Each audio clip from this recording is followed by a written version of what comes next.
Okay, let us now proceed to the sample problems. Sample problem number 1. Find the components of the given force. So we have the given force in here, whose magnitude is 600 pounds.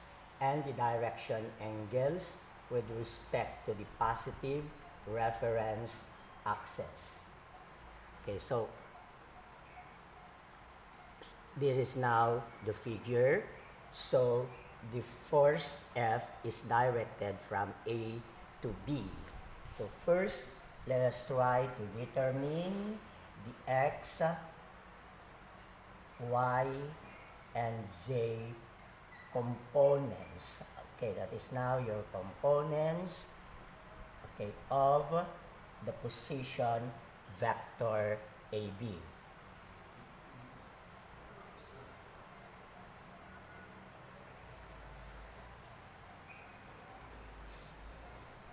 Vector AB. Okay, before we can determine the components of the position vector AB. Let us try to determine first the coordinate of point A. So from the figure, so coordinate of point A.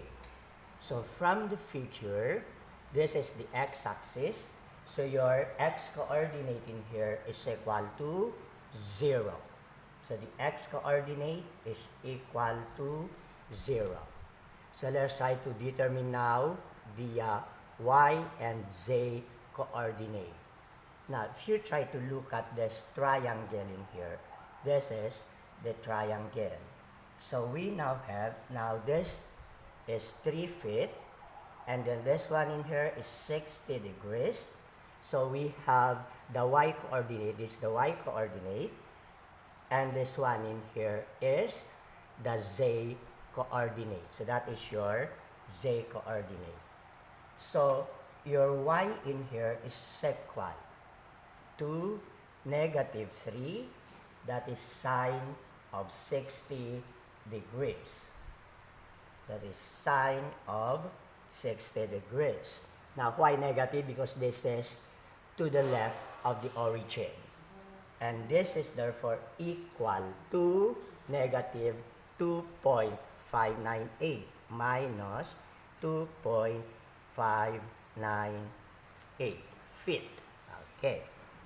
And the z coordinate is now equal to, so that's just simply equal to cosine of 60 degrees is equal to z all over 3. And therefore, your z is equal to 3 cosine of 60 degrees. And this is therefore equal to 1.5 feet. So it's equal to 1.5 feet. Now, the coordinates of point, we now have the coordinates of point B. So the coordinates of point B, so your x is equal. So that is now your x coordinate, and that one is equal to 5 feet. And your y coordinate is this one, and the y coordinate is equal to, so we have 1.5 feet. And your z coordinate in here is now equal to, so the z coordinate is equal to 0. So we now have the coordinates of points A and B. So we are now ready to determine the x component of the position vector y, the y component of the position vector AB, and the z component of the position vector AB. So to determine the components of the position of a position vector, so it should be the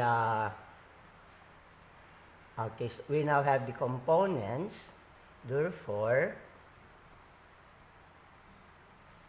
of the position vector. So we have the position vector, okay, is equal to the coordinates of the head of that position vector. Okay, so I'm just going to place it in there now. The head of the position vector minus the tail of the position vector. So that is now the tail of the position vector. Okay, so we have the head. So we have your x component is equal to xb minus xa. So that is now the coordinate of x at point B minus the coordinate of x at point A. So we have therefore, okay, 0 minus 5. So that is equal, B is 5 minus 0. So that is equal to 5 minus 0. So that is equal to 5. Then we now have the y component. So the y component is now equal to yb minus ya. And yb is equal to 1.5 minus ya is negative minus and minus 2.59a. And this is therefore equal to, okay, so we have equal to positive 4.098. It's 4.098 feet. And the z component of the position vector AB, so we have now the z component is now equal to zb minus za. So your zb in here is equal to 0 minus the z component, which is equal to 1.5. Hence, the z component is equal to negative 1.5. Is equal to negative 1.5. Okay, now from the equation, so from the equation, d is equal to the square root of xb minus xa squared plus we now have yb minus ya squared plus zb minus za squared. Let's try to determine now the magnitude of the distance d. And this is therefore equal to the square root of 5 squared. And then we have 4.098 plus 4.098. So that is square. And then plus. Okay, so the square of the negative is positive. So I'm just going to place it 1.5 square. And therefore, your d in here is now equal to 6.637 feet. Okay, so that is equal to 6.637 feet. Now, knowing now the magnitude of the position vector, which is equal to 600, then let us try to express this one. Okay, so let us try to first express this one in its vectorial form or in the standard Cartesian form of a vector. Okay, so from, this is therefore again, so from, so this is the vector f, this vector is now equal to the magnitude of the vector, which is equal to f, and then we now have your XA, so we have XB minus XA, so that is XB minus XA, and then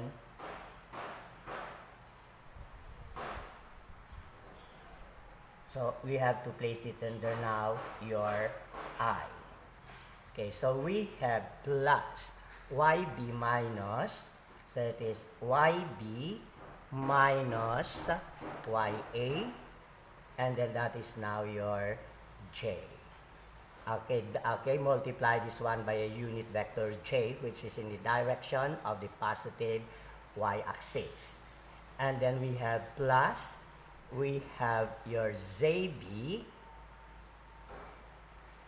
minus ZA, multiply this one by a unit vector in the direction of the positive z-axis, which is equal to K. Now, let us try to divide this one. If you try to divide this one by D, and your D in there is now equal to the square root of XB minus XA squared.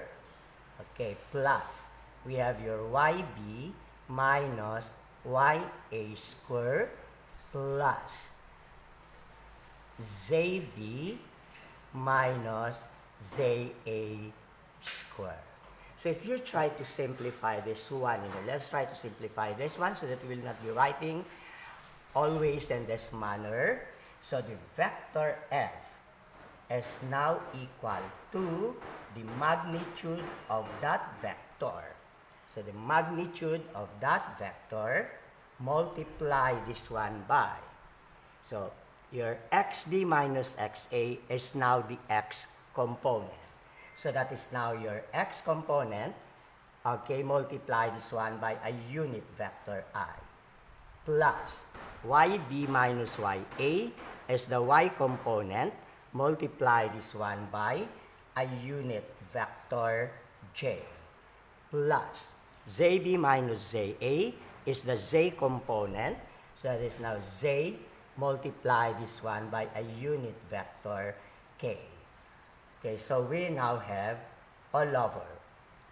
So the square root of XB minus XA squared plus the square root of YB minus YA squared plus ZB minus ZA squared is now equal to D. So that is now equal to D. So in other words, this is equal to the vector F. Okay, so we now have, in other words, we have now the vector F. So the vector F is now represented as the magnitude all over the magnitude of the distance D. We now have Xi plus Yj plus Zk. You try to take note that your X, Y, and Z in this equation are the components of the distance D, which this component again of the distance D can be determined by subtracting the coordinates of the tail of the vector from the head of that vector. So let's try to determine now in vectorial form.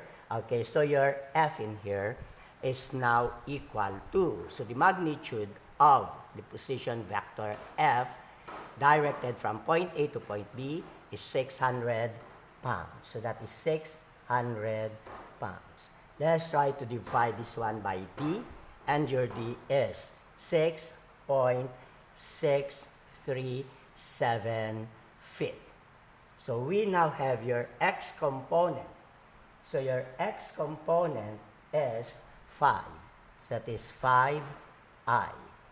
Plus your Y component is 4.098. 4.098 J. And then plus your Z component of the distance D is negative 1.5. So that is negative 1.5 k. So this is now your vector f in its standard Cartesian form. So let us try to determine now your x component of the vector, the magnitude. So your fx in here is now equal to, since this is a unit vector in the direction of the positive, I is a unit vector in the direction of the positive x-axis. So we have fx I plus fyj plus fzk. So that is all over d. So this is equal to 600 all over 6.637, multiply this one by 5. And the x component therefore is 452. So we have 452.011 pounds. So your Fy in here is now equal to 600 all over 6.637. Multiply this by 4.098, and this is equal to 370 so that is 370.469 pounds. And the component of the position vector AB directed from A to B in the Z direction is equal to 600 all over 6.637. Multiply this one by negative 1.5, or that is equal to negative 135.603. So that's 135.603 pounds. Now, let us try to determine now the direction. So we now have the direction angles or direction cosines.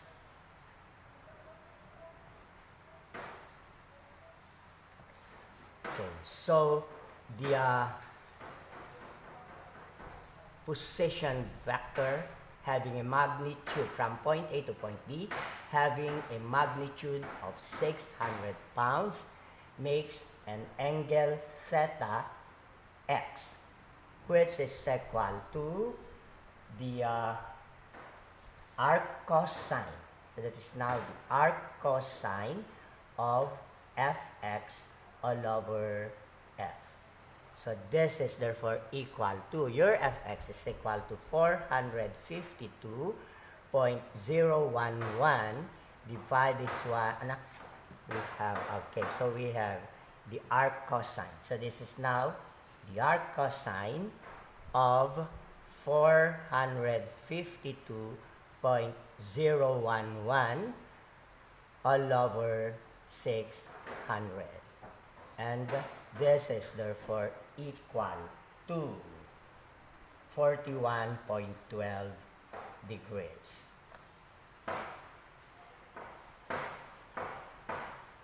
Theta y is now equal to the arc cosine of fy all over f. So that is equal to the arc cosine, and fy is 370, that is 370.469 pounds all over 600, and theta y therefore is equal to 51.87 degrees. And theta z is now equal to the arc cosine of fz all over f. So we have the arc cosine of fz is negative 135.603 pounds all over 600 tons. Hence, your theta C is equal to 103.06 degrees. So this is now your sample problem number 2. Now the slope of the 7.5 kilonewton force is specified as shown. So we have 5 vertical to 12 horizontal. Express this force in Cartesian vector form. Okay, so first, let's try to determine the distance D, or the hypotenuse of the slope triangle. So that is your 5, and this one is now your 12. So that is the hypotenuse of the slope triangle. So your D in here is now equal to the square root. We have 12 square plus 5 square, or this is equal to 13. Next, let us try to determine the x and y component of the force F equal to 7.5 kilonewton. So we have the x component. So that is therefore the x component. So that is now your f of x. So your f of x is now equal to the force multiply this one by the horizontal slope all over the hypotenuse of the slope triangle, which is equal to 13. And this is therefore equal to 7.5 multiply this by 12 all over 13. And this gives and this is equal to 6.6923. 6.923 kilonewton. So that is going to the left. So I'm just going to indicate this by an arrow. So that is going to the left. So your y component, f sub y, is now equal to. So this is now the component in the y direction. So we have your f of y. So that is equal to f. Then we have the vertical or the y slope, which is 5 all over your d, and that one is equal to 13. Or this is equal to 7.5 multiply this by 5 all over 13. So this is therefore equal to 2.885 kilonewton. 2.885 kilonewton, and this is downward force. Now, knowing now the x component and the y component of this force having a magnitude of 7.5 kilonewtons, we are now ready to express this one in Cartesian vector form. So in Cartesian vector form, your f, so this is the vector f, is now equal to, this is therefore equal to, we now have fxi plus fyj. So that is fxi plus fyj. Because this is only a two-dimensional force system, but we are just expressing this one in the standard Cartesian form of representing a vector. Okay, unlike in the previous example, it is a three-dimensional force system. That's why we only have x and y. So we only have x and y. So at this point, then now, let's try to recall first so that you will know where this equation came from. Okay, so previously, we have a vector f is now equal to your f all over d multiply this one by xi plus yj plus zk. Now, so you try to take note in here now that we only have to get this one because this is a two-dimensional force system. And therefore, your f in here is now equal to f all over d multiply this by xi plus y xi plus yj. So your f over d multiply this one by x is the x component. Okay, as what we have told before. So your is equal to the x component. So your f of x in there is equal to f all over d multiply this one by x. So your x therefore, so multiply this one by x, and your f of y is equal to f all over d multiply this one by y. So in other words, your f therefore, f over dx is now your f of x. And then f over dy is now your f sub y. Okay, so you have your I, and that is now your j. And this is therefore the vector f, or the force f in its standard Cartesian form. So the vector f in here is now equal to, so your fx is 6.923 kilonewtons to the left. Okay, so to the left is negative. Okay, so from your sign convention, forces going to the right is positive, and forces going to the left is negative. And forces going upward is positive, and forces going downward is negative. Since the component in the x-axis is going to the left, so we have negative 6.923 I. And the component in the y-axis is going downward, so we also have negative 2.885 J. Okay, so this one is in kilonewton. Okay, sample problem number 3. Now, the line of action of the 2,500 pounds force is directed from point A to point B.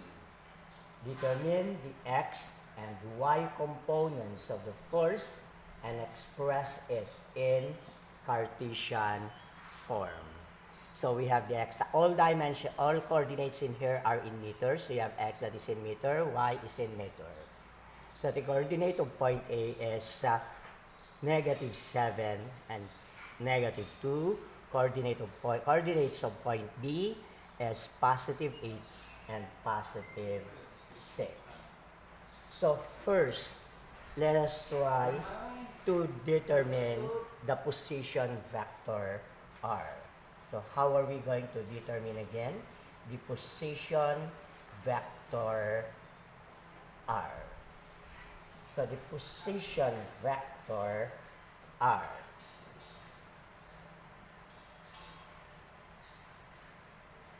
now, let us try to determine first the components of the distance d.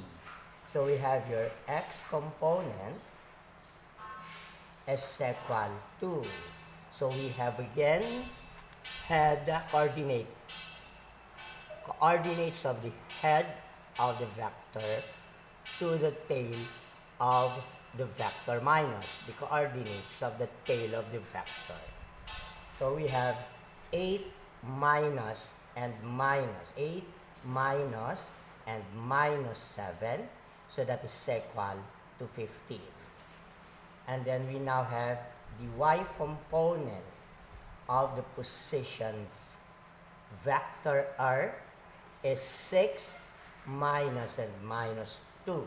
So 6 minus and minus 2, or that one is equal to 8. That is therefore equal to 8.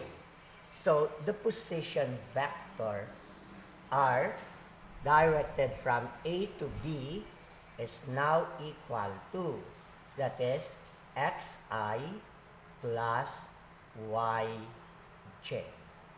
Hence, the position vector is now equal to the x component, which is equal to 15. I plus, we now have your 8j. It's now your 8. Let's try to determine now. So if you try to determine, okay, the magnitude of the position vector r, magnitude of the position vector r. So the magnitude of the position vector I, vector r is equal to, okay, r not written in boldface. So this is therefore equal to the square root of the x component square. So it's the x component square, okay, plus the y component square. And this is therefore equal to the square root of 15 square plus 8 square. So this is equal to 17. So that is equal to 17. Now, let us try to express this force F in its standard Cartesian form of representing a vector. So you try to recall, okay, that if you have a force F, so this is now the vector F, is now equal to, okay, if you try to recall this one, this vector F is equal to its magnitude multiply this one by a unit vector r, and that unit vector r is now the position, okay, the unit vector r. Okay, so this is, now you try to take note in here now that the position vector is directed along the line of action of the force. You try to recall what we have last, okay, when we discussed your position vector along a line, okay, and that of your unit vector. So your vector is Cartesian form is now equal to the magnitude of the force multiply this one by a unit vector r. So that is now a unit vector r. Now you try to recall that a unit vector r is now equal to the position vector r all over the magnitude, which is equal to, written in r, not in the boldface r. Okay. So that is a unit vector, definition of a unit vector. So that the vector, the force in its Cartesian form, is now equal to, okay, the magnitude of the force is 2,500 pounds. Let's try to multiply this one by the position vector r, which is equal to 15I plus 8j all over the magnitude of the position vector r, which is equal to 17. That one is now equal to 17. Hence, so this is, okay, so this one in here is now equal to, so 2,500 times 15 all over 17 is 2,205.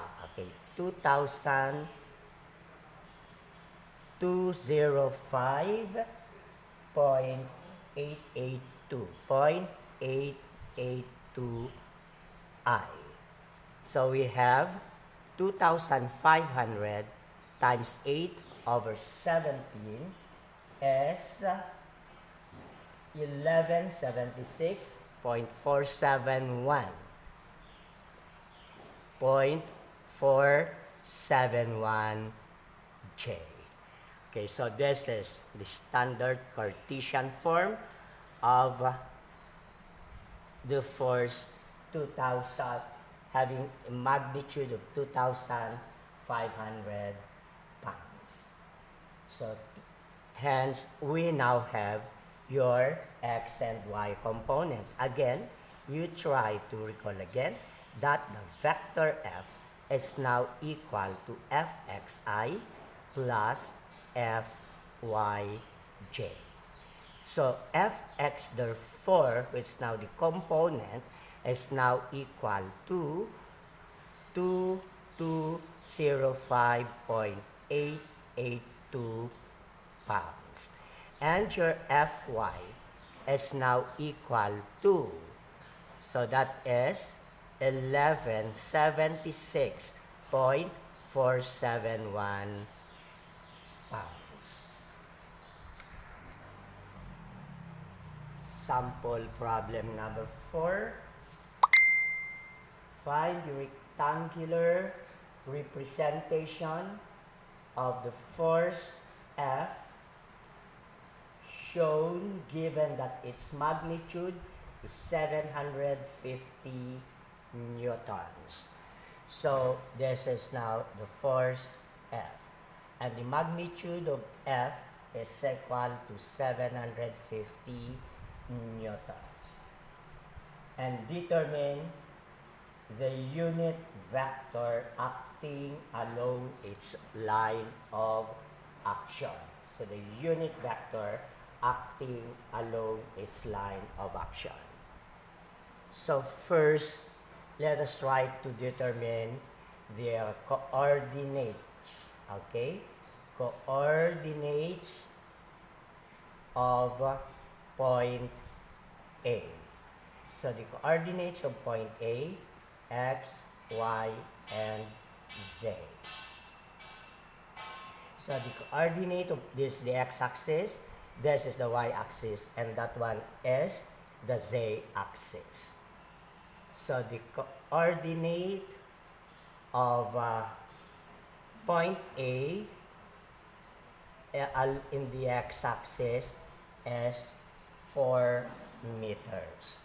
That is 4 meters. The coordinate in the y-axis of point A, okay, so that is equal to 0, and your z at point A is equal to 3. We now have the coordinates of point B. So you have your x, we have your y, and that one is now your z. For B, x is equal to 0, y is equal, so x is equal to 0, your y is equal to 6, and your z is equal to 0. So that is therefore the coordinates of points A and B. So I'm just going to write the coordinates of points A and B. Okay, so for points A, 403, 403. And then for point B, it is 060. 0, 6, 0.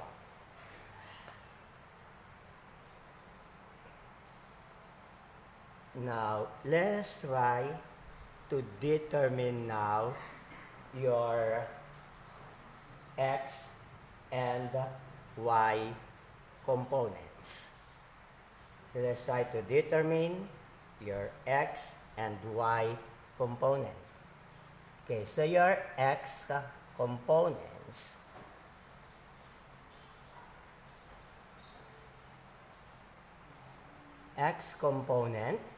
is now equal to, so that is, we now have head minus tail.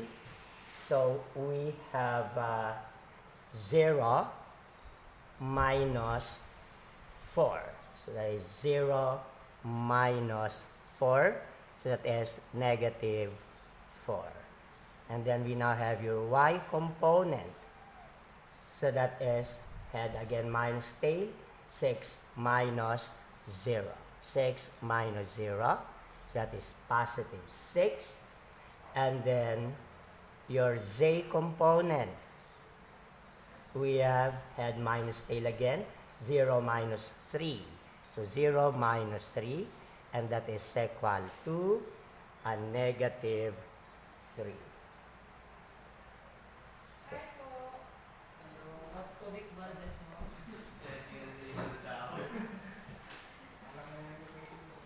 3. So, let us try to express the force in Cartesian vector form. So, you have to express the force in Cartesian vector form. So, first, let us try to determine the distance. You try to determine the distance d of AB. So, the distance d of AB, the magnitude of the distance d, which is equal to the square root, okay, of negative 4 square, so that is positive, negative, plus 6 square, negative square is positive, plus 3 square. And therefore, the distance d of AB, or length AB, is now equal to 7.81 meters. So that is 7.81 meters. Now, let's try to, you try to express. Now, express the force F. The force F with magnitude 750 newtons in Cartesian vector form.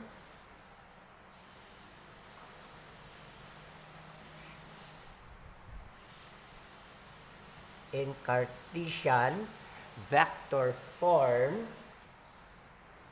So this is therefore equal to, okay, so the vector F is now equal to the magnitude, which is now your F, multiply this one by a unit vector in the direction AB. A unit vector in the direction AB. So are you going to determine now the unit vector in the direction AB? So this is therefore equal to the position vector AB. So this is the position vector AB all over the magnitude of this position vector. So the position vector AB is now equal to, this is therefore equal to, so we have the x component I, you have the y component j, and you have the z component k.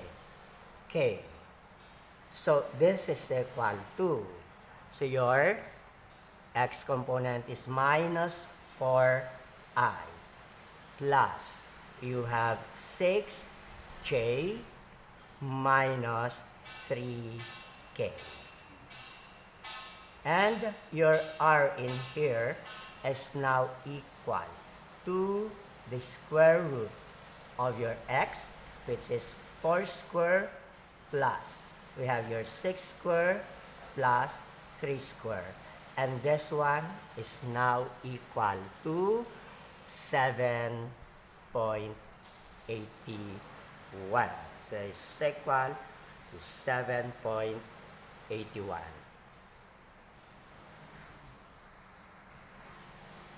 Hence, the vector in its Cartesian form is now equal to, so the vector in its Cartesian form is now equal to F is 750. That one is 750 newtons. So your R, the position vector in the direction AB, is minus 4i plus 6j, and then minus 3k all over the magnitude of the position vector in the direction AB, which is equal to 7.81. Hence, the force in its Cartesian vector form is now equal to, this is now equal to 750 times 4 over 7.81, so that is equal to 384.123i plus 750 times 6 over 7.81 is 576.18j.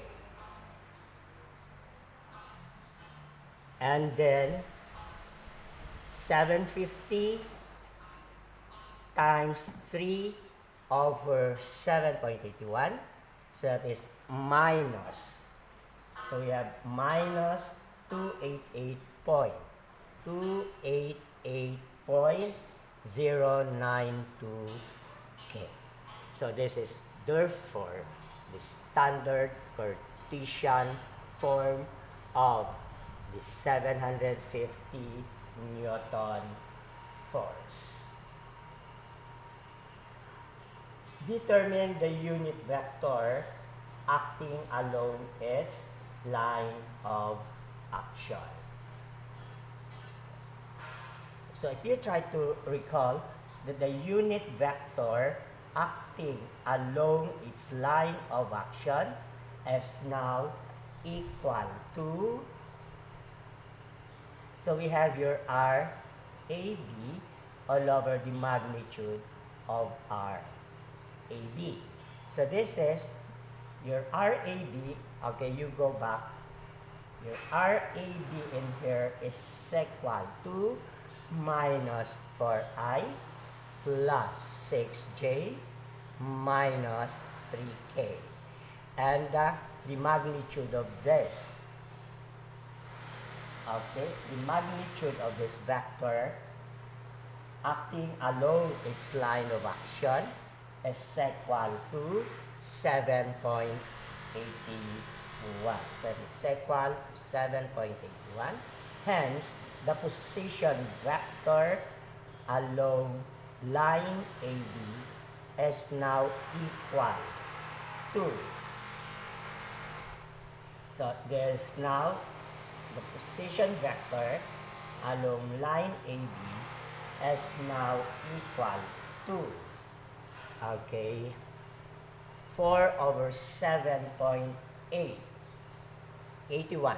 4 over 7.81 is negative 0.512i. 6 over 7.81 is 0.768. That is now your J. Minus 3 over 7.81 is 0.512. 3, 8, 4, K. So this is the vector along line AB.